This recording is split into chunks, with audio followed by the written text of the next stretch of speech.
बिस्मिल्लाहिर्रहमानिर्रहीम। अस्सलाम वालेकुम। चार आसमानी किताबों में सैकड़ों किस्से, वाक़यात और शख्सियात का जिक्र आता है। इन शख्सियात में 7 ऐसी ख़वातीन का भी जिक्र किया गया है जो तारीख़ इंसानी की गुनाहगार तरीन औरतें हैं। इन 7 में से 4 औरतों से मुतल्लिक़ आज हम आपको बताने जा रहे हैं। ये 4 औरतें हैं दलाइला, उम्मे जमील, हेरोडियास और वाइला। इन 4 औरतों ने अपनी ज़िंदगियों में ऐसे गुनाह किए कि फिर उनकी माफ़ी ना हो सकी और इल्हामी किताबों में उनके गुनाहों तक का जिक्र आ गया और उनको अल्लाह करीम ने लानत की। सबसे पहले जिक्र करते हैं हेरोडियास का। हेरोडियास का जिक्र बाइबल के नए अहदनामे में आता है। ईसा अलैहिस्सलाम की पैदाइश से कबल फ़लस्तीन में हेरोड एंटिपास की हुकूमत थी। बादशाह हेरोड ने हेरोडियास को देखा तो उसके हुस्न पर फिदा हो गया और हेरोडियास की ज़िद पर उसने मजहबी कानून की खिलाफ वर्जी करते हुए अपनी बीवी को तलाक देकर हेरोडियास से शादी कर ली। उस ज़माने में हज़रत याह्या अलैहिस्सलाम दीन की तबलीग कर रहे थे। उन्होंने बादशाह की जानिब से बीवी को तलाक देने के मामले पर शदीद तनकीद की। ताहम मलका हेरोडियास को इस तनकीद का मालूम ना हो सका। बादशाह को इस तनकीद पर शदीद गुस्सा आया, लेकिन उसने हज़रत याह्या अलैहिस्सलाम को कुछ न कहा क्योंकि लोग याह्या अलैहिस्सलाम की बहुत इज्जत करते थे। इस दौरान मलका हेरोडियास ने किसी जगह याह्या अलैहिस्सलाम को देखा तो उनके हुस्न पर फिदा हो गई और उसने उन्हें दावते गुनाह दी, जिस पर याह्या अलैहिस्सलाम ने हेरोडियास को बुरा भला कहा और उसकी दावत कबूल नहीं की। हेरोडियास के दिल में गुस्से का शदीद तूफान आया और उसने बादशाह से कहा कि याह्या अलैहिस्सलाम को कत्ल कर दिया जाए। ताहम बादशाह ने इनकार कर दिया। कुछ अर्सा बाद हेरोडियास की सालगिरह आ गई, जिस पर हेरोड और हेरोड एंटिपास की बेटी सलोम ने रक्स पेश किया। बादशाह इस रक्स से बहुत खुश हुआ और कहा कि बेटी जो ख्वाहिश करोगी मैं वो पूरी करूँगा, बोलो। इस पर सलोम ने माँ की पढ़ाई पट्टी पर अमल करते हुए याह्या अलैहिस्सलाम को कत्ल करके उनका सर तश्तरी में रख के पेश करने की ख्वाहिश कर दी। बादशाह ज़ुबान दे चुका था, इसलिए इनकार न कर सका और उसने याह्या अलैहिस्सलाम को कत्ल करवा दिया। इल्हामी किताब में हेरोडियास को इंतहाई गुनाहगार खातून के लक़्ब से पुकारा गया है। दूसरी गुनाहगार खातून जिसका जिक्र इल्हामी किताबों में आया है वो हज़रत लूत अलैहिस्सलाम की बीवी वाइला है। वाइला हज़रत लूत अलैहिस्सलाम की ज़ौजा थी। जब उनकी उम्मत बदफेली में पड़ गई तो नबी ने उन्हें अल्लाह के अज़ाब से डराया, लेकिन वो लोग ना माने। इसी दौरान कुछ कम उम्र इंतहाई खूबसूरत लड़के हज़रत लूत अलैहिस्सलाम के घर आए और क़याम की इजाज़त मांगी, जिस पर लूत अलैहिस्सलाम ने उन्हें इजाज़त दे दी। उन्होंने मेहमानों को घर में छुपा रखा था कि कहीं उनकी कौम की नज़र उन पर ना पड़ जाए, लेकिन उन्हें मालूम नहीं था कि उनकी अपनी बीवी वाइला खुद उनकी कौम के ख्यालात की हामी है।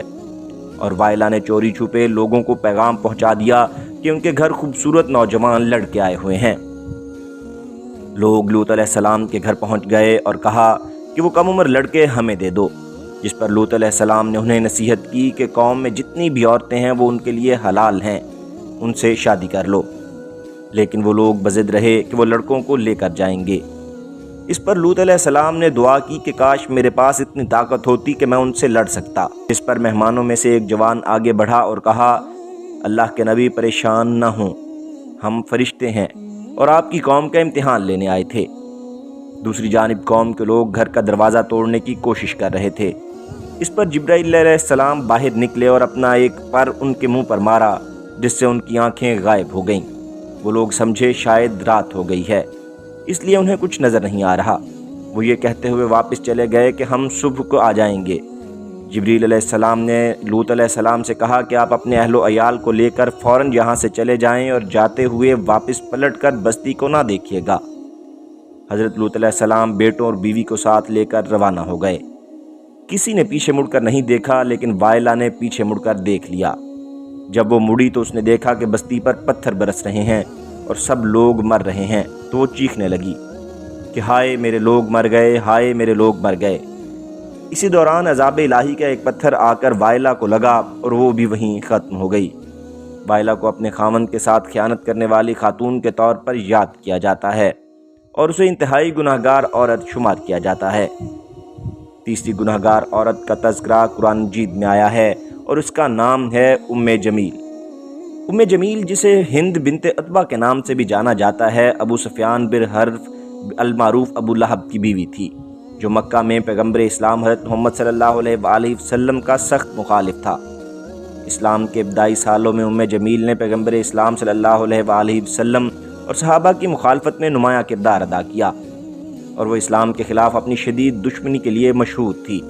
ام جمیل نے اپنے شوہر ابو لہب اور دیگر قریش رہنماؤں کے ساتھ مل کر مسلمانوں کو شدید تکلیف پہنچائی۔ ام جمیل کا سب سے بدنام عمل پیغمبر اسلام صلی اللہ علیہ وآلہ وسلم کو قتل کرنے کی سازش میں ملوث ہونا تھا۔ اس نے مسلمانوں کے خلاف لڑائیوں میں اپنے والد، چچا اور قریش کے دیگر رہنماؤں کی ہلاکت کا بدلہ لینے کے لیے وحشی نامی ایک شخص کو نبی کریم صلی اللہ علیہ وآلہ وسلم کو قتل کرنے کے لیے بھی بھیجا تھا، تاہم قاتلانہ حملے کو ناکام بنا دیا گیا اور حضور صلی اللہ علیہ وآلہ وسلم محفوظ رہے۔ جب سورت تبت یدا نازل ہوئی اور ابو لہب اور اس کی بیوی ام جمیل کی صورت میں مذمت نازل ہوئی تو ابو لہب کی بیوی ام جمیل غصے میں آپے سے باہر ہو گئی۔ ام جمیل ایک بڑا پتھر اٹھا کر حرم کعبہ پہنچ گئی اور کہنے لگی کہ میں نعوذ باللہ آج حضور کریم صلی اللہ علیہ وآلہ وسلم کو قتل کر دوں گی۔ حضور صلی اللہ علیہ وآلہ وسلم اور حضرت ابو بکر صدیق رضی اللہ تعالیٰ عنہ حرم میں موجود تھے اور آقا کریم نماز ادا کر رہے تھے۔ ام جمیل وہاں پوچھتی رہی کہ کدھر ہے محمد صلی اللہ علیہ وآلہ وسلم، لیکن اسے پتہ نہ چل سکا اور غصے میں سلام کو برا بھلا کہتے ہوئے وہاں سے واپس چلی گئی۔ حضرت ابو بکر صدیق رضی اللہ تعالیٰ عنہ نے حضور اکرم صلی اللہ علیہ وآلہ وسلم سے اس واقعے کا ذکر کیا تو آپ صلی اللہ علیہ وآلہ وسلم نے فرمایا کہ میرے پاس سے وہ کئی بار گزری، لیکن اس کے اور میرے درمیان ایک فرشتہ اس طرح حائل ہو گیا تھا کہ وہ آنکھیں پھاڑ پھاڑ کر دیکھنے کے باوجود مجھے دیکھ نہ سکی۔ پھر اس واقعے سے متعلق ایک آیت بھی نازل ہوئی جس کا ترجمہ ہے کہ اور اے محبوب، جب آپ نے قرآن پڑھا تو ہم نے آپ اور ان میں جو آخرت پر ایمان نہیں لاتے ایک چھپا ہوا پردہ ڈال دیا۔ ام جمیل کو قرآن مجید نے گناہ گار عورتوں میں شمار کیا ہے۔ چوتھی گناہ گار عورت جس کا ذکر الہامی کتابوں میں آیا ہے اس کا نام ہے دلائلہ۔ حضرت موسیٰ علیہ السلام کے دنیا سے جانے کے بعد بنی اسرائیل نے غلط کام شروع کر دیے تو اللہ کریم نے ایک قوم عمالقہ کو ان پر مسلط کر دیا۔ قوم عمالقہ کے لوگ بنی اسرائیل پر ظلم کرنے لگے، وہ ان کے گھر لوٹ لیتے، انہیں مارتے اور فصلیں تباہ کر دیتے۔ بنی اسرائیل شدید پریشان تھے۔ ایسے میں ان کے ہاں ایک بچہ پیدا ہوا جو انتہائی طاقتور تھا اور ایک ہی وقت میں ہزاروں لوگوں کو قتل کر دیا کرتا تھا۔ اس نے عمالقہ کے ہزاروں لوگوں کو مار دیا۔ قوم عمالقہ اب شدید پریشان تھی۔ انہوں نے ایک بھیانک سازش رچی اور ایک انتہائی خوبصورت لڑکی کو تلاش کیا اور اسے کہا کہ اگر وہ کسی طرح اس نوجوان سیمسن کی طاقت کا راز پتہ کر لے تو وہ اسے 1100 چاندی کے سکے دیں گے۔ اس خوبصورت لڑکی کا نام دلائلہ تھا۔ دلائلہ نے سیمسن کو اپنی محبت کے جال میں پھنسایا اور اس سے پوچھنے لگی کہ تمہاری طاقت کا راز کیا ہے۔ شروع میں سیمسن نے اسے نہیں بتایا، لیکن پھر ایک دن اس نے بتا دیا کہ جب سے وہ پیدا ہوا ہے اس کے بال نہیں کاٹے گئے اور اسی میں اس کی طاقت کا راز ہے۔